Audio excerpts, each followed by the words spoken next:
अस्सलाम वालेकुम। अमरीकी सदर डोनाल्ड ट्रंप पर यह हकीकत अब वाज़ेह हो चुकी है कि ईरान को सिर्फ हमलों के जरिए नहीं झुकाया जा सकता, इसके लिए डिप्लोमेसी करनी पड़ेगी, ईरान के मुतालबात मानने पड़ेंगे, मुज़ाकरात की मेज़ पर आना पड़ेगा। और अब एक बार फिर डोनाल्ड ट्रंप का पैनिक बटन दबा हुआ है, वो परेशान है, वो जंग ख़त्म करना चाह रहे हैं और वो ईरान से मुज़ाकरात कर रहे हैं। और अब ईरान को वो ये कह रहे हैं कि ईरान के पास एक और मौका है कि वो मुज़ाकरात को कामयाब कर ले, वो मुज़ाकरात की मेज़ पर आ जाए, वो जल्द अज जल्द मुआहदे पर दस्तखत कर दे, क्योंकि अगर वो मुआहदे पर दस्तखत कर देगा तो जंग रुक जाएगी। जंग रुक जाएगी तो ईरान में मजीद तबाही नहीं होगी, ईरान की मईशत के लिए बेहतर होगा, ईरान के मुस्तकबिल के लिए बेहतर होगा, ईरान का कल्चर बच जाएगा, ईरान की सकाफत बच जाएगी, ईरान का इंफ्रास्ट्रक्चर बच जाएगा, उसकी जो तेल की सनत है वो बच जाएगी। क्योंकि अगर ईरान ने अमेरिका के मुतालबात नहीं माने तो अमेरिका ईरान के अंदर तमाम तनसीबात को तबाह कर देगा, उसके ऑयल फील्ड्स को तबाह कर देगा, उसके इंफ्रास्ट्रक्चर को तबाह कर देगा और तो और उसकी सकाफत के जो निशान हैं वहां पर उनको भी तबाह कर देगा। तो ये धमकियां अमेरिका की जानिब से मुसलसल दी जा रही हैं, हमले भी जारी हैं, ऐसा नहीं कि हमले नहीं हो रहे, लेकिन उन हमलों के कोई मतलूबा जो नताइज हैं वो हासिल होते नहीं दिखाई दे रहे। ईरान नहीं झुक रहा, ईरान उनके मुतालबात के आगे सर नहीं झुका रहा और ईरान की जानिब से रद्द-ए-अमल शदीद से शदीद तर होता चला जा रहा है। जब अमेरिका हमला करता है तो ईरान अमेरिका की किसी तनसीबात में से किसी पर फौरी हमला करके उसका जवाब देता है। कुवैत के अंदर भी इतलात हैं कि अमरीकी बेस पर शदीद धमाके सुने गए, आग देखी गई है, वहां भी तबाही के मनाजिर हैं। अमरीकी ज़राए हैं, जो मगरबी ज़राए हैं, उनसे मुकम्मल तौर पर इसकी तस्दीक नहीं हो सकी, लेकिन ऐनी शाहिदीन के मुताबिक जो रूसी मीडिया उसने भी इसको रिपोर्ट किया है और इसके अलावा और भी बहुत सारे मीडिया इदारों ने इसको रिपोर्ट किया है कि कुवैत के अंदर बड़े पैमाने पर जो अमरीकी बेस है वहाँ पर धमाके देखे गए। तो ये एक सिलसिला है हमलों का जो अमरीका की जानिब से ईरान पर किया जा रहा है और ईरान उनका जवाब दे रहा है उन ममालिक के अंदर जहाँ पर अमरीकी बेसिस मौजूद है और उन अमरीकी बेसिस को निशाना बनाया जा रहा है। एक खुशाइंद बात यह है कि जो हमले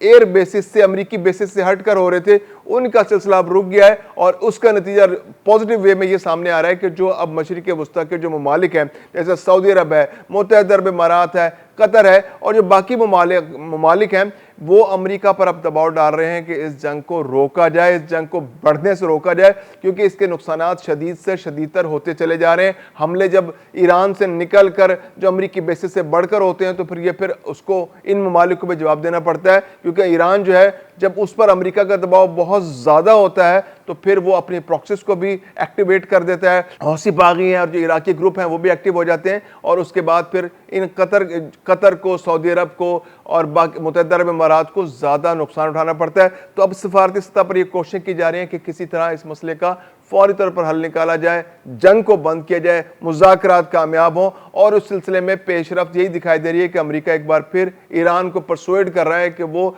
अमरीकी मुतालबात को मान ले और मुज़ाकरात की मेज़ पर आ जाए, पहले मरहले में ये जंग बंदी हो जाए और आबना हरमस को खोल दिया जाए। डोनाल्ड ट्रंप कहते हैं कि आबना हरमस को तो हर सूरत खोलना पड़ेगा और उनका दावा यह है कि कल तक आबना हरमस खुल जाएगा। और अगर ईरान ने अपना जो वहां पर पैसे वसूली का एक उसका निज़ाम है, जो वहां से गुजरने वाले जहाज़ों से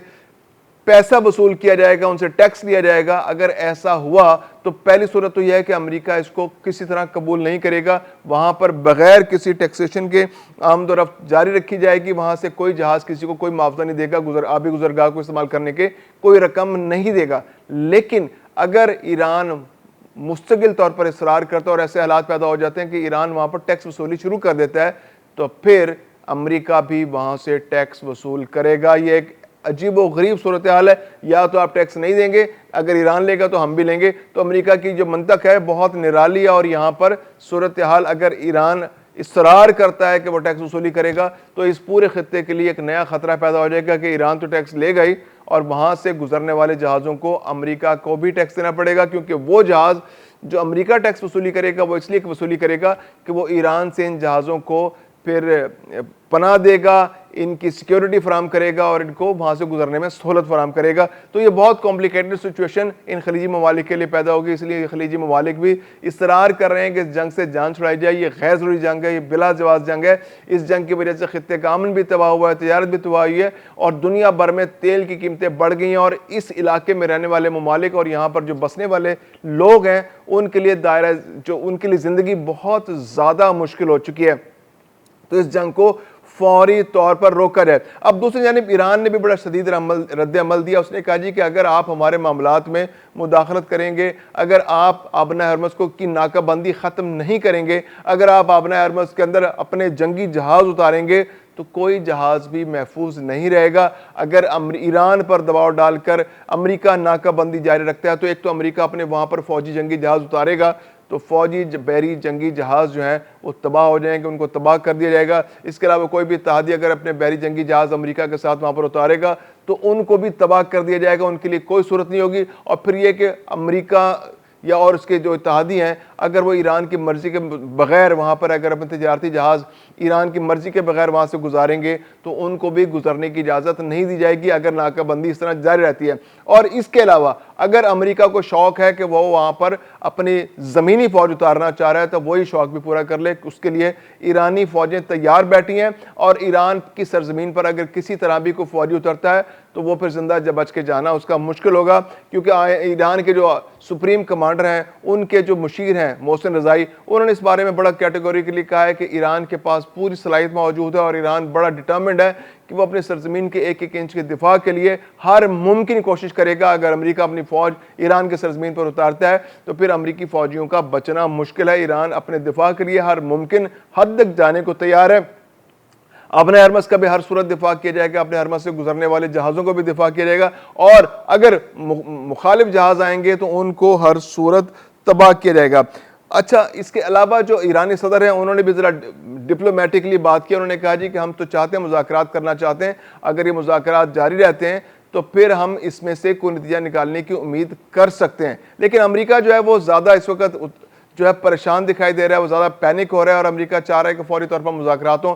फौरी तौर पर अपना हरमस का मामला हल हो, अपना हरमस से जहाज़ों के आमदरफ्त को बहाल किया जाए, अमरीकी अखराजात जो हो रहे हैं, जो नाकाबंदी के लिए हो रहे हैं, उनको फौरी तौर पर ख़त्म किया जाए। और फिर इसके अलावा यह है कि अमरीका का कहना यह है कि अभी तो अपना हरमस पर बातचीत हो रही है, इसके बाद फिर अगले मरहले में फिर न्यूक्लियर जो यूरेनियम मौजूदगी है उस पर बात होगी और फिर उसके बाद जो न्यूक्लियर जो मिसाइल टेक्नोलॉजी है वो भी मुज़ाकरात की मेज़ पर उस मामले को लाया जाएगा। तो ईरान अमरीका मुज़ाकरात के हवाले से जो कोशिशें हैं वो जारी हैं। खलीजी ममालिक भी बहुत ज़्यादा इंटरेस्टेड हैं। पाकिस्तान ने भी इस वक्त अपना रोल प्ले करना शुरू कर दिया। सागडार ने अब्बास अराक्ची को दावत दी है कि वो पाकिस्तान में आएँ ताकि इस मामले को आगे बढ़ाया जाए। इराकी जो हुकूमत है और ईरानी हुकूमत के दरमियान भी राब्ता हुआ है, तो एक बहुत बड़े पैमाने पर डिप्लोमेटिक एफर्ट हो रही है कि इस जंग को किसी तरह ख़त्म किया जा सके।